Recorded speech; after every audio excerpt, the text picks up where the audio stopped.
For Monday, February 4th, 2013, this is Shalom TV News Update. I'm Mark Golub sitting in for Teisha Bader. Israel's attack last week, which took out a weapons convoy on its way from Syria to Lebanon, continues to be in the news.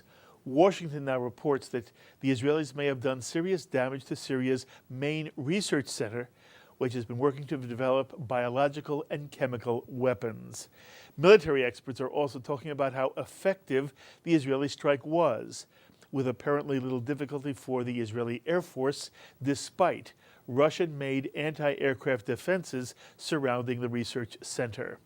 Experts are now saying Israel has sent a strong message to both President Assad and to Iran that Jerusalem will take bold measures to keep weapons and missiles from reaching Hezbollah forces. In Great Britain, the London Sunday Times has made a public apology to Israeli Prime Minister Benjamin Netanyahu for a vicious anti-Semitic cartoon it ran during the recent Israeli elections. The cartoon by Gerald Scarfe showed Netanyahu creating a stone barrier between Israel and the West Bank using the bodies and blood of Palestinians. Together with the drawing is a caption that read, "Israel elections, will cementing peace continue?"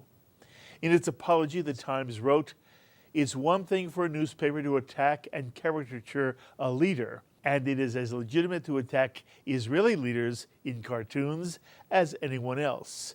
But it's another thing to reflect in a caricature, even unintentionally, historical iconography that is anti-Semitic." As a side note, the cartoon and caption appeared on the same day the United Nations held its International Remembrance of the Holocaust. Some in Great Britain were offended by the coincidence in timing, which from a Jewish perspective seems to miss the point. The cartoon is a hateful expression of historic anti-Semitism, which tragically is becoming increasingly more common throughout Western Europe. It would be despicable any day of the year. And it's encouraging to see that people in London complain to the London Times, so much so that they would issue their apology, however belated. In a front-page story in the current edition of the New York Jewish Week, the paper's editor and publisher, Gary Rosenblatt, reports on an interview with a former head of the Mossad for 28 years, Ephraim Halevi, who also served as National Security Council head and as an advisor to 4 Israeli prime ministers.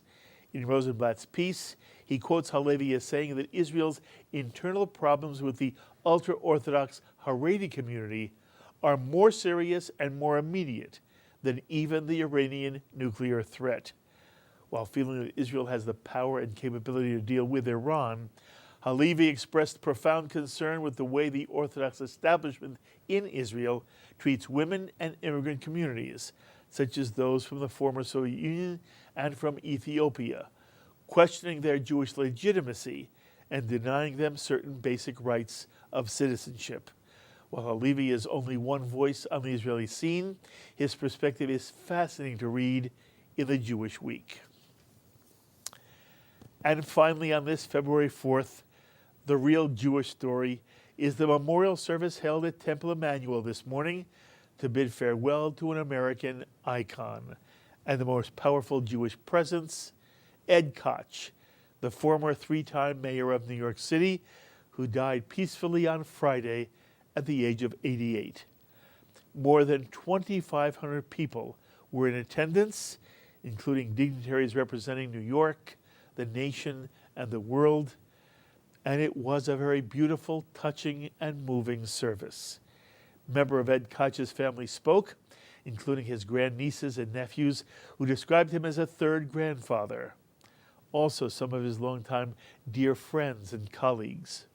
Former President Bill Clinton spoke on behalf of himself and his wife, former New York Senator Hillary Clinton, and there were eloquent remarks from Mayor Michael Bloomberg, who was just terrific, and from the Israeli Consul General in New York, Ido Aharoni, who also brought me at one moment to tears. And what was so stunningly clear was that as much as Ed Koch loved his city and revitalized it at a most desperate moment in its history during the 1970s. And as much as he became a voice of conscience on the American scene, at his core, Ed Koch was a passionately committed Jew with a transcending sense of Jewish identity and commitment to the State of Israel, which has been unparalleled among public officials and American celebrities in general. And we join with all New Yorkers, all Americans, and the entire Jewish world in paying tribute to Ed Koch. And as a programming note, we'll be honoring Ed Koch on Shalom TV this Wednesday night, including a replay of today's funeral service. And if you missed it this morning, we hope you'll be with us Wednesday night, when we'll also be showing some clips of pieces of Ed Koch we were privileged to show on Shalom TV. And that's the Shalom TV News Update for today, February 4th, 2013. Teisha Bader will be back with you tomorrow. I'm Mark Golub. Be well, my friends.